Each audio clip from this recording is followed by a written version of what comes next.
Assalamualaikum warahmatullahi wabarakatuh. Yang saya hormati Bapak Ibu Reviewer, yang saya hormati Bapak Pimpinan Lembaga LP2M. Pertama-tama marilah kita bersama-sama bersyukur kepada Allah Subhanahu wa Ta'ala atas rahmat, nikmat dan karunia-Nya kepada kita bersama, sehingga pada hari ini kita dipertemukan dalam Zoom meeting. Baiklah Bapak Reviewer dan Bapak-bapak dan Ibu-ibu, saya mencoba mempresentasikan hasil penelitian saya yang berjudul Model Pendidikan Keluarga dalam Pengembangan Karakter Kemandirian Anak Usia Dini di Kelurahan Air Tawar Barat, Kota Padang.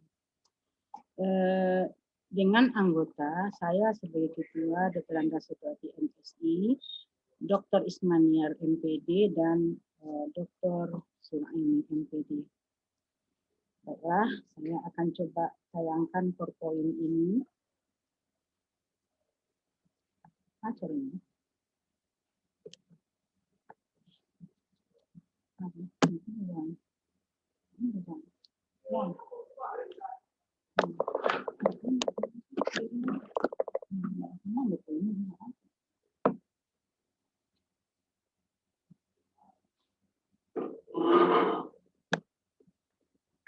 Izinkan saya menayangkan PowerPoint ini. Baiklah, maaf sebentar terhenti karena sesuatu hal. Yang pertama, latar belakang masalah. Diharapkan setiap anak dapat mengembangkan karakter kemandiriannya. Karena kemandirian itu ada kaitannya dengan rasa tanggung jawab dan rasa harga diri anak itu sendiri. Dan itu akan berlanjut terus sampai anak menjadi dewasa. Nah, orang tua sebagai pendidik yang dekat dengan anak, itu hendaknya berupaya mengembangkan kemandirian anak dalam keluarga sedini mungkin. Karena anak usia dini adalah masa emas, masa di mana perkembangan luar biasa penyerapan dari anak. Nah, kalau kita lihat kenyataan di lapangan, orang tua cenderung melindungi anak dan cenderung membantu anak secara berlebihan. Dan selanjutnya orang tua masih belum memahami perlunya penanaman nilai-nilai karakter kemandirian anak sejak dini. Sehingga akhirnya kemandirian anak kalau kita amati masih rendah. Nah, sekarang batasan masalah. Anak usia dini itu cukup banyak variasi pendapat ahli dan undang-undang yang mengatakan, yaitu ada yang mengatakan 0 sampai 8 tahun, undang-undang mengatakan 0 sampai 6 tahun. Nah, di sini saya batasi pada umur anak 3 sampai 4 tahun. Mengapa? Karena pada umur 3 sampai 4 tahun ini anak masih berada utuh dalam keluarga. Nah, saya batasi juga anak yang ada di Air Tawar Barat, Kota Padang. Rumusan masalah. Rumusan masalah dalam penelitian ini adalah ingin melihat bagaimana gambaran kualitas model pengembangan karakter kemandirian anak usia dini. Selanjutnya, saya juga ingin melihat bagaimana gambaran praktikalitas model pengembangan karakter kemandirian anak usia dini. Dan yang ketiga, bagaimana gambaran efektivitas model pengembangan karakter kemandirian anak usia dini. Tujuan penelitian. Tujuan penelitian ini adalah untuk mendeskripsikan gambaran kualitas model pendidikan keluarga dalam pengembangan karakter kemandirian anak usia dini. Yang kedua, mendeskripsikan gambaran praktikalitas model pendidikan keluarga dalam pengembangan karakter kemandirian anak usia dini. Yang ketiga, mendeskripsikan efektivitas model pendidikan keluarga dalam pengembangan karakter kemandirian anak usia dini. Nah, spesifikasi produk yang diharapkan. Nah, di sini kita nantinya akan melahirkan sebuah model pendidikan keluarga dalam pengembangan karakter kemandirian anak usia dini, di mana ini menghasilkan sebuah pedoman pengembangan model yang dilaksanakan oleh orang tua, mulai dari langkah-langkahnya, tahap-tahapnya, dan sampai kepada evaluasi dan rubrik penilaian. Dan apa-apa saja yang harus diperhatikan oleh orang tua dalam menggunakan model itu. Selanjutnya, pentingnya pengembangan model. Kita tahu bahwa pengalaman kemandirian anak pada waktu usia dini merupakan titik awal untuk anak mencapai kesuksesan anak setelah mereka dewasa. Masa anak usia dini adalah masa emas yang sangat tepat dalam pengembangan semua aspek, termasuk aspek kemandiriannya. Asumsi dan keterbatasan. Dengan model yang diciptakan berupa model pendidikan keluarga dalam mengembangkan kemandirian anaknya melalui practical life, diasumsikan dapat mengembangkan kemandirian anak usia dini oleh orang tua. Selanjutnya, keterbatasan. Untuk aspek kemandirian yang dikembangkan oleh orang tua terbatas pada indikator kemandirian sesuai dengan karakteristik anak umur 4 sampai 3 sampai 4 tahun.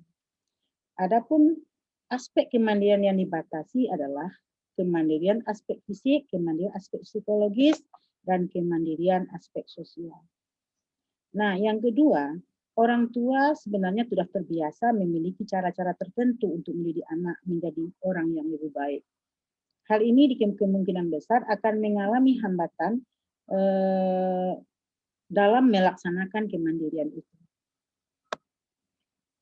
Definisi operasional. Pengembangan adalah proses menghasilkan atau menyempurnakan produk tertentu. Dan pengembangan karakter kemandirian adalah suatu tindakan yang dilakukan oleh orang tua dalam rangka mengembangkan kemandirian anak melalui cara-cara baru, yaitu dengan mempraktekkan langsung dalam kehidupan keseharian anak, sesuai dengan tingkat kematangan anak. Yang dimaksud dengan keluarga dalam penelitian ini adalah orang tua, ayah, ibu, dan keluarga yang ada dalam rumah yang terlibat langsung dalam pengasuhan anak. Kajian pustaka. Kajian pustaka dalam penelitian ini secara umum, general, itu menggunakan teori bioheuristik Bandura. Dan teori metode practical life yang dikemukakan oleh Maria Montessori. Tentang aspek-aspek pendidikan keluarga dan kemandirian anak, itu banyak sekali pendapat-pendapat ahli, baik dari jurnal maupun dari buku-buku yang ada, sesuai dengan apa yang dituliskan dalam kajian pustakanya. Nah, selanjutnya kerangka berpikir, model pendidikan dalam pengembang karakter anak ini sebenarnya melalui proses interaksi antara orang tua dan anak. Nah, anak sebagai anak yang orang tua berfungsi sebagai model, sebagai melakukan pembiasaan dan memberikan arahan dan bimbingan, dan sekaligus memberikan rewards dan punishment. Nah, akhirnya terjadilah perubahan pada diri anak. Anak secara fisik dia bisa berkembang, anak secara psikologis dia bisa berkembang, dan anak secara sosial juga dia bisa berkembang. Nah, kemudian jenis penelitian. Penelitian ini adalah penelitian pengembangan R&D dengan model ADI. Prosedur penelitian. Prosedur penelitian itu menggunakan pendekatan ADI seperti yang tertera pada laporan. Nah, selanjutnya uji coba produk. Uji coba produk. Uji coba model produk ini diberikan kepada orang tua yang ada dan memiliki anak usia dini, itu diberikan yang ada di Air Taro Barat, Kota Padang, itu sebanyak 15 orang. Subjek uji coba, populasi untuk uji coba ini adalah seluruh orang tua yang mempunyai anak 3-4 tahun sebagai sampel uji coba itu adalah adanya 10 orang saya lupa, dengan pengambilan sampel secara proportif, itu sampel bertujuan. Nah, jenis penelitian ini adalah jenis data. Data yang dikumpulkan ada 2 data, ada kualitatif dan kuantitatif. Nah, kualitatif itu melalui observasi dan wawancara mendalam dengan orang tua. Nah, dan menggunakan angket. Instrumen pengumpulan data itu ada pedoman wawancara, lembar observasi, lembar validasi, dan angket. Instrumen untuk kebutuhan pengembangan ada instrumen uji validitas model, ada uji praktikalitas, ada uji efektivitas. Nah, teknik analisa data menggunakan 2 cara, yaitu teknik kualitatif dan kuantitatif. Hasil penelitian. Nih, paparan hasil penelitian sesuai dengan tujuan penelitian itu peneliti ingin melihat validitas model, praktikalitas model, dan juga efektivitas model. Nah, kalau dihubungkan dengan rancangan yang digunakan, yaitu model ADI, yang pertama analisis, yang kedua desain, yang ketiga pengembangan, implementasi, dan evaluasi. Yang pertama analisis. Analisis kebutuhan itu dilakukan dalam rangka melihat pentingnya model ini dikembangkan. Nah, itu dilihat dari pendapat orang tua dan juga data informasi-informasi yang terjadi dengan kondisi karakter anak. Nah, di sini ada analisis model pendidikan keluarga dalam pengembangan kemudian anak usia dini dalam keluarga, diperoleh informasi dari angket yang disebarkan kepada orang tua sebanyak 16, frekuensinya 16 atau 45,71% orang tua itu cukup membutuhkan. Dan 28,57% orang tua membutuhkan. Jadi kalau kita simpulkan dari instrumen yang diberikan dari kondisi anak menurut orang tua, itu orang tua membutuhkan model pendidikan karakter kemandirian anak. Nah, setelah itu apabila kita lihat kondisi dari kemandirian anak saat ini itu berada pada kategori anak belum bisa melakukan sesuatu. Nah, kalau pun hanya bisa itu beberapa orang saja, tapi juga di bawah pengarahan orang tua, diingatkan terus oleh orang tuanya. Nah, setelah terlihat bahwa pentingnya pengembangan model itu dibuatlah suatu desain berdasarkan analisis kebutuhan yang ada di lapangan. Susunan model pendidikan keluarga dalam pengembangan kemandirian anak usia dini pada arena bermain itu, yang pertama ada petunjuk penggunaan model, peta konsep tentang model, dan kegiatan belajar berisi tentang indikator-indikator pembelajaran dan apa yang harus dilakukan oleh orang tua. Nah, selanjutnya tahap pengembangan. Tahap pengembangan artinya mengembangkan model yang telah ada itu melalui uji coba, melalui uji kepada pakar. Apakah model yang dibuat itu bagaimana validitasnya. Nah, selanjutnya setelah dilakukan uji validitas, ternyata hasil akhir dari pendapat pakar tentang model yang dikembangkan itu 4,27% dinyatakan valid. Jadi artinya model itu yang dibuat itu valid. Nah, saran-saran perbaikan produk itu yang pertama perbaiki penulisan yang salah. Tampilan model lebih menarik lagi, perbaikan penggunaan warna dalam model, simbol-simbol dalam model harus disesuaikan dengan maknanya, ukuran kertas disesuaikan. Salah itu ya? Salah ya? Masukan-masukan dari validator. Yang pertama, perbaiki penulisan, tampilan model, dan semuanya telah diperbaiki. Nah, tahap implementasi model pendidikan keluarga dan pengembangan karakter kemandirian anak. Nah, di sini hasil uji coba itu diperoleh nilai akhir. Rata-rata berapa rata-ratanya nih? Rata-rata ini gimana ini? Rata-ratanya ketambah.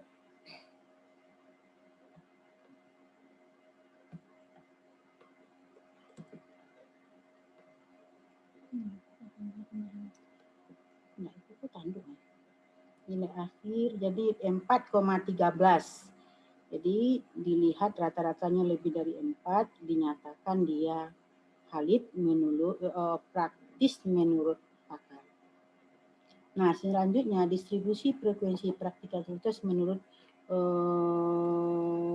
pakar ya. Ini sebarannya ini. Nah, praktikalitas juga diberikan kepada orang tua untuk melihat kemandirian anak ini melalui angket. Nah, dari hasil orang tua itu dinyatakan hasilnya rata-rata 4,10. Itu juga dinyatakan praktis. Nah, praktikalitas pendidikan kedua dalam pengembangan anak oleh pakar rata-rata 5 atau 62,50% sangat praktis, 3 atau 37,5% dinyatakan praktis. Jadi dengan demikian kategorinya sangat praktis. Nah, untuk menguji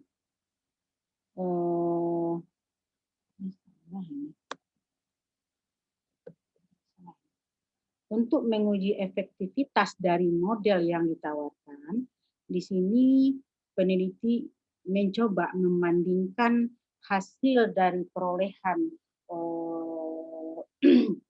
model yang ditampilkan dengan hasil kondisi awal dari kemandirian anak. Nah, apabila terjadi peningkatan dari awal kepada akhir setelah diberikan model, itu adalah terjadi dikatakan praktis. Nah, jadi hasil terakhir yang diperoleh bahwa terjadi peningkatan yang sangat signifikan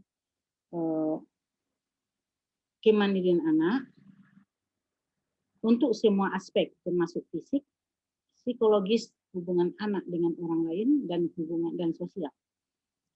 Nah, kesimpulannya adalah model pendidikan keluarga dalam pengembangan kemandirian anak usia dini itu sudah dikategorikan valid oleh validator rata-rata 4,23% dikategorikan valid. Hasil pengembangan model pendidikan keluarga dalam kemandirian anak rata-rata mendapat 4,13% kategorinya praktis dan dari orang tua mendapat nilai 4,18% dikategorikan praktis. Hasil pengembangan model pendidikan keluarga dalam pengembangan pendidikan anak efektivitasnya dikatakan efektif. Mengapa? Karena terjadinya perbedaan yang signifikan dari sebelum ada model kemandirian anak menjadi lebih baik pada setelah mereka lakukan model itu. Nah, apa implikasinya? Kesimpulan penelitian menunjukkan terjadinya peningkatan dari kemandirian anak setelah diberikan model. Maka dengan demikian sudah bisa dilakukan oleh semua pihak model yang dibuat. Yang kedua, apa yang dilakukan anak pada hari ini akan memberi dampak terhadap kemandirian anak dan terhadap masa depan anak. Makanya kemandirian itu perlu disampaikan sejak dini, dilatihkan sejak dini. Saran, bagi orang tua, hendaknya selalu memfasilitasi kemandirian anak dengan memberikan pelayanan dan melakukan praktek keseharian dan membiasakan anak, membantu anak untuk melakukannya. Bagi peneliti yang lain, hendaknya lebih mendalami pengembangan kemandirian anak ini dan lebih memberikan variasi terhadap penelitian-penelitian yang lain. Demikian saya sampaikan. Terima kasih. Wabillahi taufik wal hidayah. Assalamualaikum warahmatullahi wabarakatuh.